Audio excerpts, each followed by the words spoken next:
Our first excursion took us from South Jordan all the way up the Guardsman's Pass, continued to Park City, Utah, home of the 2002 Winter Olympics. We walked around Park City for a few minutes and we tried to stay on the sunny side of the street because on the shaded side it was getting pretty cold, and cold weather always makes us hungry, so we went over to the No Name Saloon and Grill. It was really a pretty cool restaurant, had all kinds of things hanging off the ceiling and the walls, just gave you a lot of stuff to look at as you was waiting on your food, which actually came pretty quick. After reviewing the menu for a few minutes, I ended up opting for the fish and chips, which were absolutely wonderful, and Janis opted for the buffalo sliders, which again were wonderful. After a nice lunch, we took the very scenic drive from Park City, Utah down to Heber City, Utah, and stopped in at the Heber Valley Railroad.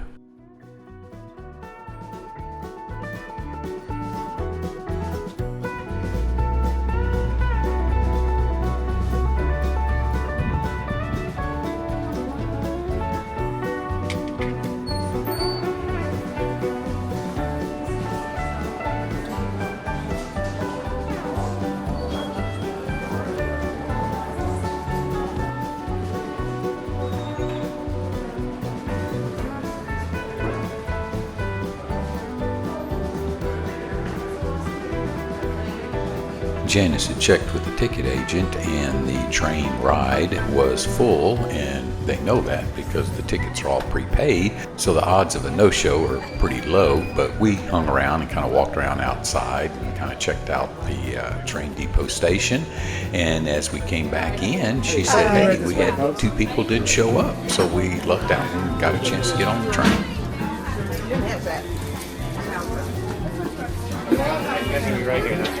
Thank you.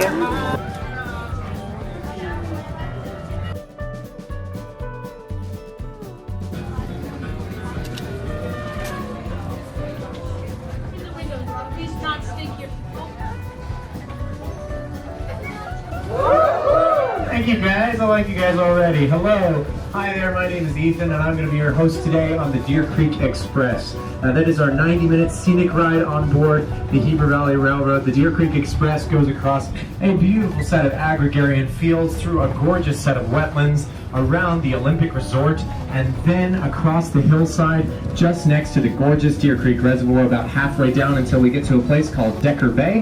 And when we get to Decker Bay, that will be our halfway point of the ride. It's going to be a lot of fun, many beautiful sights. I'll have a bunch of different things to yap at you about. We got some live entertainment on board, we've got some food, and we'll have concessions coming later, so you can be assured that there is fun stuff ahead. But first, we have to do the most fun thing of all on any train, safety rules.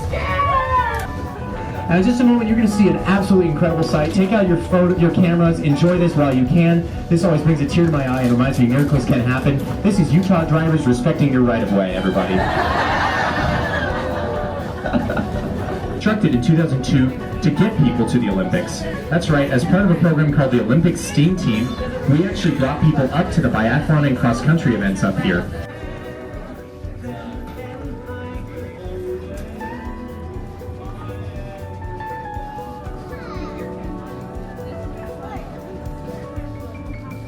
I got a couple of folks asking, what is this reservoir over here? Now that is the Deer Creek Reservoir. It's actually the oldest reservoir in the state of Utah. And a little fun fact about Deer Creek, if you went halfway across Deer Creek, about 50 feet down, and 150 years back in time, you would find my great-great-great-great-grandfather's house right there in the middle of the lake. That's a true story.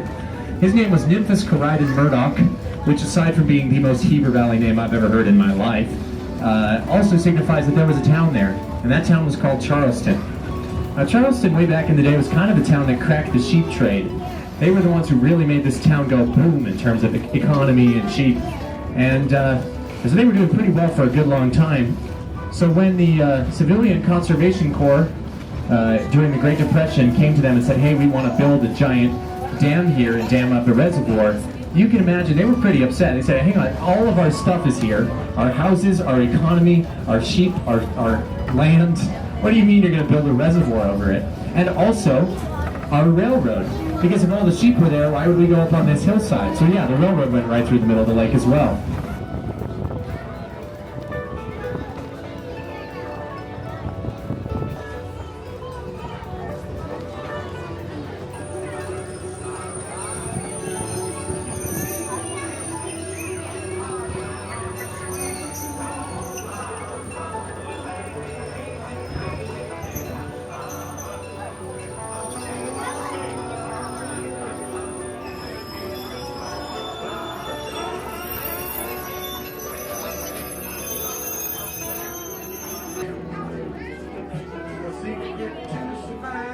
After we got off the train, we took the scenic drive down from Heber City down to Spanish Fork, and we heard that Two Jacks was a great place for pizza, so we thought we'd give them a try.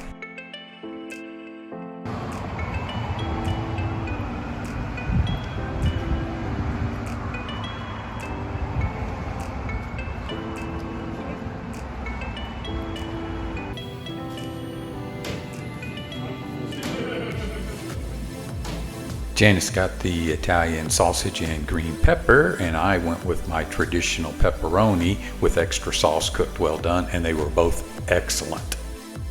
The next day, we took the trip from South Jordan to Antelope Island State Park and toured around there and hiked around there for the day.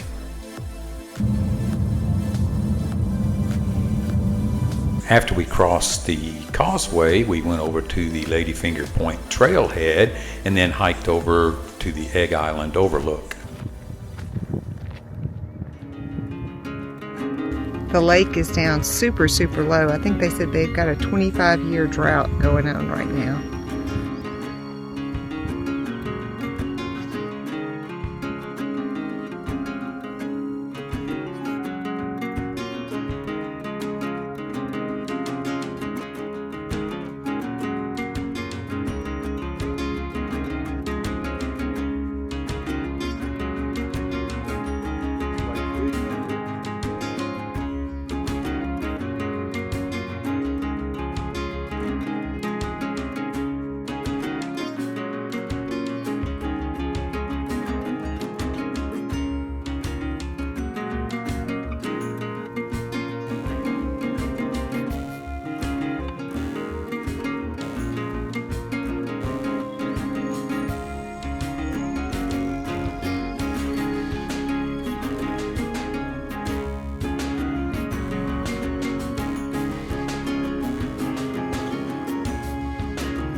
After that, we left the Ladyfinger Point trailhead and we drove over to the Bridger Bay campground.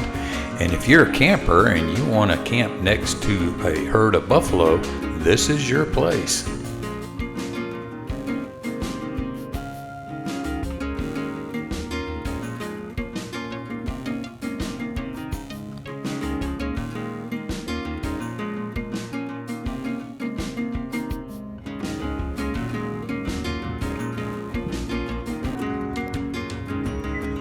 We saw more buffalo on Antelope Island than we ever have in the state of Kansas. It was just amazing. They were just dotted throughout the landscape everywhere.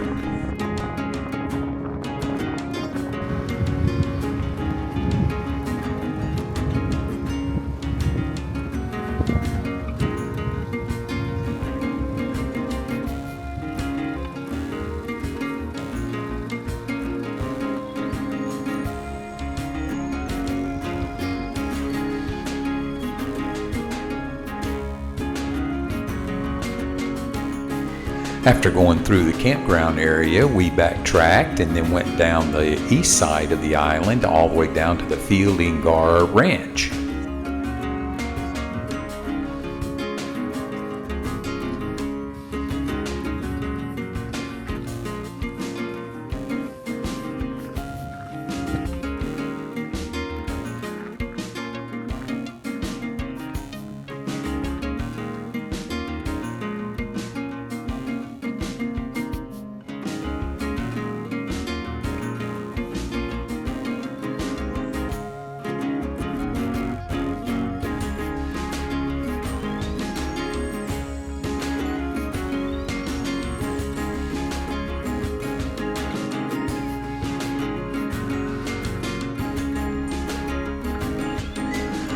This structure is currently a venue, but at one time in history it was where they processed the sheep wool, and there's ramps going up to that upper level where they would put them in the pens and shear the sheep.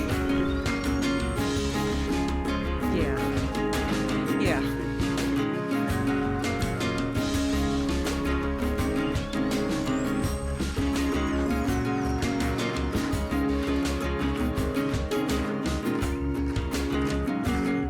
The next day, we took the drive down to Springville, Utah, We did the Fifth Water Hot Springs trailhead and hiked up to some hot water springs and enjoyed a lunch too while we were there.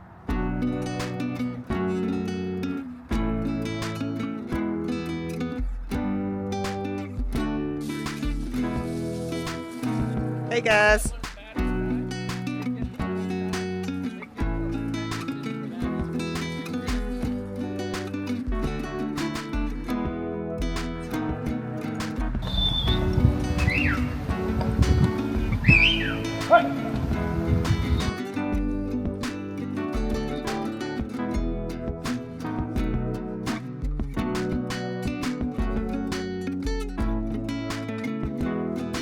It's about a 4.5 mile hike from the trailhead where you can park at along the Sixth Water Creek, and that takes you all the way up to the Fifth Water Hot Springs.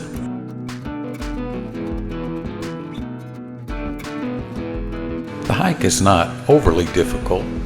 There are a few areas where it flattens out.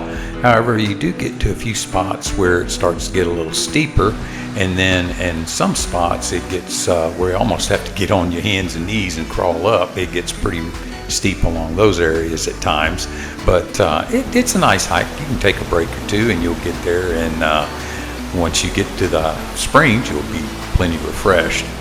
Well, if we had a video with scratch and sniff, you could smell the sulfur. You see it's getting a lot more cloudier, so we're getting a little more closer to the hot spring area.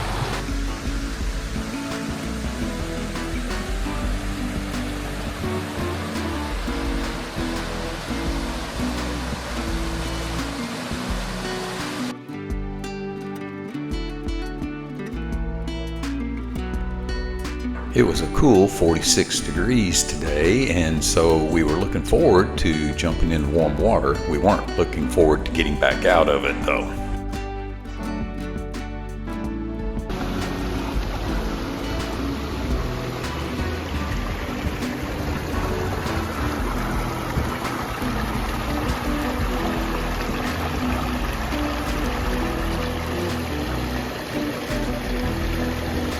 Well, we just about finished our hike to Fifth Water's Hot Springs. It was a little bit of a climb up, but we're on our way back down, and it was so relaxing up there. Yeah. Got into the hot springs. Yeah, it was kind of like bath water where we were at. There's a couple that was coming down about 100 feet higher, and they were just beet red. It was too hot up there. Yeah. So we actually found a really good spot. Even ate a lunch while we were just soaking in the water. It was really great, relaxing. Yeah, it was lots of fun. It's been a really fun day. Stay tuned as next week's video, when we fly out of Salt Lake City and head down to Moab, we have a lot of weather decisions to contend with.